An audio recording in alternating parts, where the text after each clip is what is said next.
I think the most powerful argument in favor of Nassif's play is that, well, Nassif made that play. So it's probably correct. All right.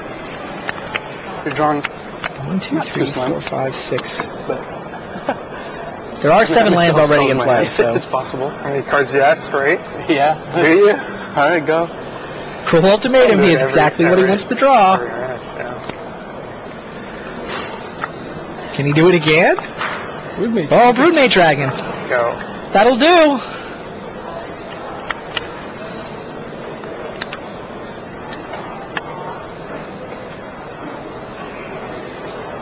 He has Cloud Goat Ranger. Go. Oh. Nassif's on 4. So he needs another top deck here. He just dies to the Alpha Strike. Go.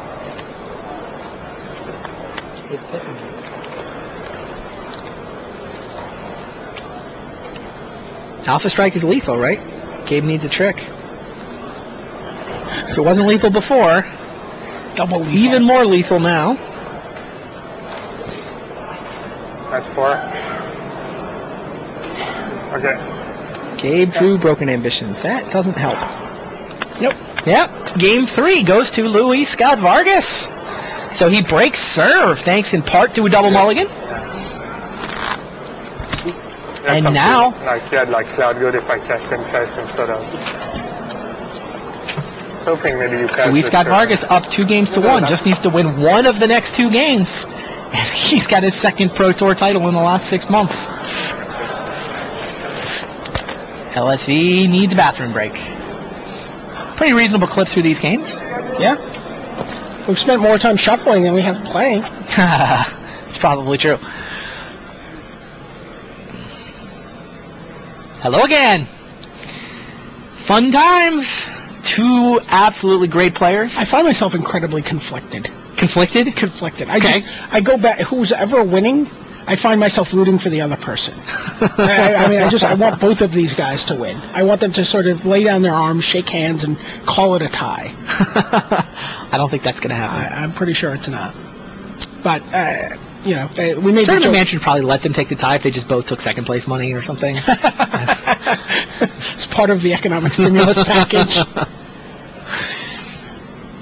So, LSV's just looking to me in really great shape to sort of stoke those Kai fires.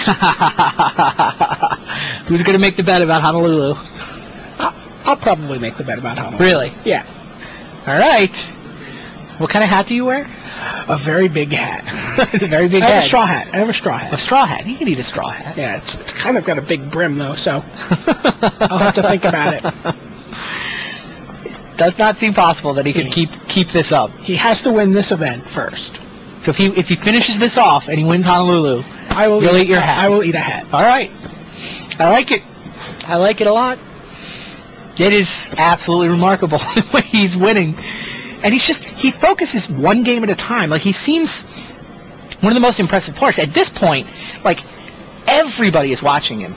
Everybody is talking about it. People are coming up to him and talking about, oh my God, I can't believe you won this many games in a row. So not only is he winning, but he's also blocking all that out.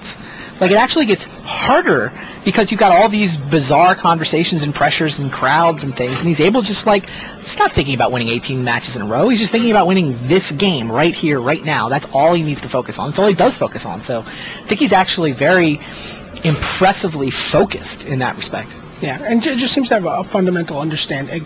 You know, he seems to have reached this critical mass of game experience where he's just able to do all the equations, all the racing, all the, you know, you're playing a match, you're like, okay, so I attack, you attack back. He's already under the sun line. Yeah, he's figured it out already. That's completely agree. And it's evident in everything he's doing.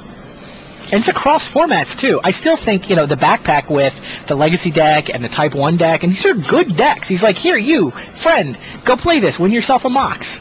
Right? He didn't even break just the Pro Tour. I mean, win the Pro Tour and, you know, have his legions of friends winning all the side events at the same time with his decks. Right. Right's about constructed. Right's about limited. Right. Got to be the best bet to win Chicago, right? Yeah. Yeah. Well, I mean, he's been winning the Grand Prix he's at. It's true. You know, he's not. I guess someone the good news for the rest of the world is that launching ChannelFireball.com means he's not going to be able to travel to all the Grand Prix. He's got a full-time day job now. He's got to get the site up and running and make sure everything's in control before he starts traveling to the rest of the Grand Prix. I mean, I'm sure he'll make the domestic ones, but yeah, I mean, he's always made all the domestic GPs, but he's never really. He's not been someone to show up in Asia, right, for a GP or show up in Rotterdam or. It's really a passing of the torch, right? I mean, it's been the rest of the world living in fear of the Japanese players coming and stealing their Grand Prix titles for so long. Right. And now suddenly I think the shoe's very much on the other foot. Now you've got the torch of best player in the game back in the hands of an American after quite a long while. What do you think the map of that torch is? That's a great conversation. I was thinking about, we were talking about that over breakfast a little bit. It's like, you know, there's always the player of the year and, you know, the tournament winner, but there's a relatively short list of people who have been the best player in the game. Right, you know, Finkel for years was the best player in the game. Okay, he only got player of the year once, but I mean, that was just kind of the randomness of random events, and Maher beat him by a couple of points. Kai, the best player in the game, and got the Grand Prix, got all the player of the year titles. You know, Kenji had a nice run as as best player in the game right now. I mean, I think, you know, did somebody establish themselves as the best player in the game after Kenji but before LSV, or is this LSV sort of taking the torch from Kenji as Kenji sort of... There've been a handful of people. I mean, you've got some players in the year, right? Saito got a player of the year, Shuhei got a player of the year, but I don't know that either one of them hit the point where they were commanding the kind of awe and respect that Kenji had, or that LSV has now. You have players like Guillaume Wafotapa and Mark Herbehold, who are obviously at the top of their constructed games. Right. But not necessarily that sort of period of dominance. Yeah, I guess for me, the bar is high, right? To be the best player in the game, it's harder than being the player of the year. Right? You've got to do more than just put together a good enough year to be player of the year. Right. So, I mean, I think it was Mark Justice at the beginning, you know, as the dawn of time, Justice probably long had a year like that where he was sort of the charismatic figure that everything revolved around. It's Finkel, it's Kai, you know. Does it go straight from Kai to Kenji? No, I don't think it's Nassif. I think it's Nassif. I think there was a period of time right around 2003, 2004 where Nassif was player of the year. Yeah, player of the year without even winning an event. Didn't win an event. Was just constantly making the top 8. Constantly had interesting decks. You know, was just, you know, one of the players you would run over and you say, what's he playing? Right. So yeah, I think it's Nassif and Kenji. So it's sort of this chain of 7 names. Right, the chain of 7 names, sort of the I mean, is what LSV's done? Is that? I mean, really, you're talking about right now over the course of 2 seasons, a player of the year type run. So I don't know if you know. This is LSV is on more than a player of the year quality run. Okay, 18 matches in a row. Like, he looks like he's going to go back-to-back Pro Tours with a break with a mere 11th place at Worlds. Oh, by the way, he won 2 Grand Prix in that stretch. Right. This is more than a player of the year quality run. No, I definitely think he's on the list. Justice to Long, to Finkel, to Booty, to Nassif, to Kenji, to LSV. I think that's the company that he's in. Wow. I mean, people definitely make a case that Shuhei is somewhere in there between Kenji and LSV, as you know. Again, you know, people are going to make that argument. If LSV was playing as many Grand Prix as Shuhei, I think he would have more pro points than Shuhei. Right. And certainly could have made a run at the. If LSV had played as many Grand Prix last year as Shuhei did, I believe LSV would have been Player of the Year. Okay. I mean, no disrespect intended to Shuhei. Right. He had a great year. He is a great player. He's one of the best couple players playing right now, but he's not in the pantheon, you know, holding the torch that John and Kai held. Yeah, and John, Kai, and Gabe held. I think we got magic going on. All right. The mulliganing is over. We're going to go back. It is time for game number 4. LSV has played a Windbrisk Heights. Didn't quite get to see what's under there. It was black. Nassif plays a second land, and Gabriel Nassif's going to have to rattle off 2 game wins in a row if he wants to add an individual Pro Tour title to his resume. He doesn't play a 3rd land. That is really bad for the 5-color control deck. 5-color control deck needs to be resolving 6-mana spells, 7-mana spells. push the purge Yeah, push to the the bottom. purge, land. That's what he's chanting to himself. Land. Okay, he wins the clash, whatever. Mills for 4, and there's land number 3. Comes into play tapped. Go. Yeah, and the Steve's 5-color control deck has gigantic spells, needs to get to 6, needs to get to 7. Stopping at 2 is really brutal. LSV says no free win for me. Game 2 life. Go. You're at 22. Yep. Yeah. At least gains a couple life off the Ajani. 4th land did come off the top of Gabriel and Steve's deck. He ships the turn.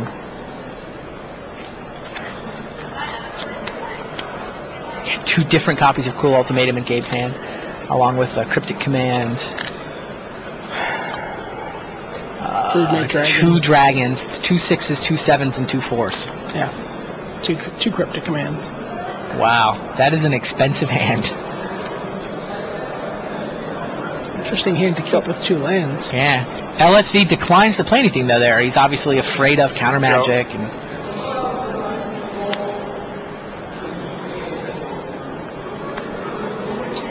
Alright, well LSV gets his 4th land to untap, so now he can start dismissing things. How does LSV's hand? Giving me Are there no full spells spells. he can cast there?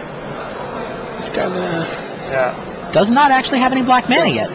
That's a problem. Cloudgoat Ranger needs 5. Terrors, head games. So he's got a backup of Johnny, some black spells, and some 5 mana spells. Crazy. What a bizarre game. Yeah, when does the ultimate for a Johnny kick in? This seems like me. I don't know what the cards actually do. I know kind of, sort of what they do. It's got some it relevance. makes an avatar equal to your life total. I think it's 8. Yeah, that was my question. How many loyalty counters? Is another turn I'm gonna Cryptic Command. Bounce and draw? Draw, but I'm not sure when. It is -6, so That was right there. Luis actually declined. He could have killed it off the Johnny in exchange for the avatar token. And he chose to put a 7th counter instead. Untap. Obviously, the avatar is pretty fragile with the cryptic commands running around in Gabe's deck. Really? Did Gabe draw a 5th land? Yeah, I'm gonna have to discard. Wow. I'm gonna discard. He's going to discard Broodmate Dragon, right? Which is a Cruel Ultimatum tell, but what are you going to do? It's the worst card in this. Discard. Oh, he discards Cruel Ultimatum. Crazy. Alright, here is Counter draw. Rhea Johnny. It gets dismissed. Still no 5th land, still no black mana for LSV. Gabe does have a 5th land.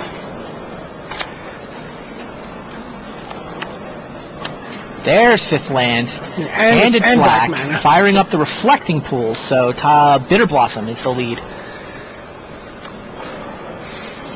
Deep sigh from Luis Scott Vargas. Finally, I get to play some Magic. Sure. Bitter Blossom resolves, and the follow-up is Tide Hollow Scholar. It's going to see an infest. It's going to see. Broodmate Dragon, Broodmate Dragon. Or it's going to say counter. I'm gonna counter and Oh, he drew a 3rd cryptic. Yep, 3rd Cryptic Command. Counter and what? Bounce Bitter Blossom, draw a card. Bounce Bitter Blossom's got to be tempting here, right? I think that's what he's... Card is tempting too, because if he draws a land, he gets to play the dragon. counter and bounce Bitter Blossom. Yep. Bounces to Bitter Blossom. If he gets a land, it's going to be coming to play. It's probably going to come into play tapped, it's true. He's also got discard in play, right? If he doesn't draw a land, he's discarding again, so... Sizes up his lands. Head games is relevant, by the way. Miss? You didn't miss. Have I ever missed?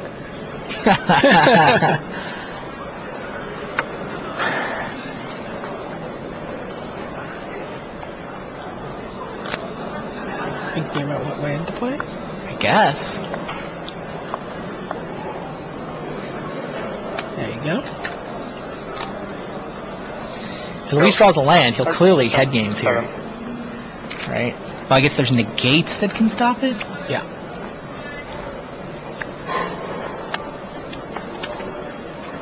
Okay, there's Bitter Blossom again.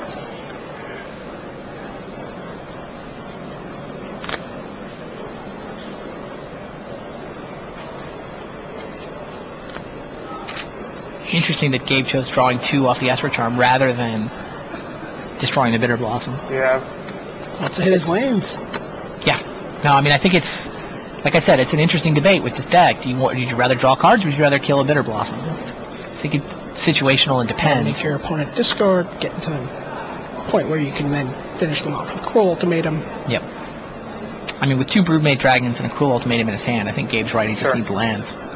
If he has to play against the Bitter Blossom for a while, well, he's done it before. Now then, here's Tide Hollow Sculler with 1 up. And we get to see the hand. Negate, which couldn't counter it. Infest, which can kill it. Broodmate, Plume Veil, the Cruel Ultimatum we knew about, and a Reflecting Pool. That's a pretty nice hand. To take Cruel Ultimatum here? Well, whatever he takes, Gabe can get back by resolving an Infest. Sure. Meanwhile, if he takes the Infest, he Cruel Ultimatums.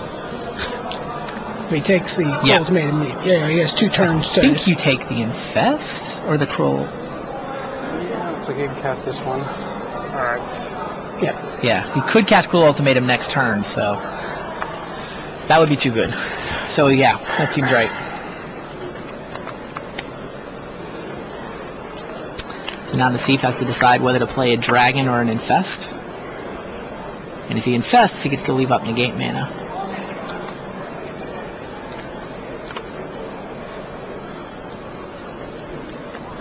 Still wonder about way back at the beginning of the game when the Thief had to discard. He discarded Cruel Ultimatum instead of Broodmate Dragon. Right. Right now, I'd much rather have the second Cruel Ultimatum in his hand, especially since he gets back the Broodmate Dragon. Like, there's no targets for Broodmate Dragon in his graveyard. I don't know if he needs to cast 2 of them. Well, But he he's would worried cast about- one he's of them worried right about here. That's true. He'd be able to cast it right now. How many cards does LSV have? 4? Go. 4 or 5, so he's not 5. quite clearing his hand. I think Infest, leave up Negate totally makes sense here.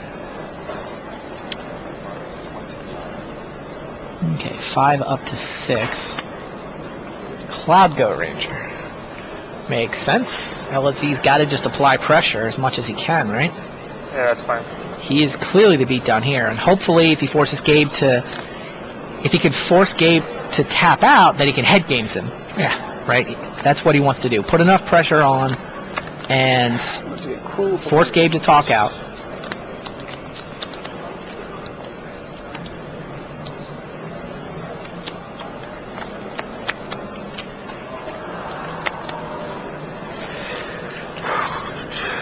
I'm not sure which way this game is going now.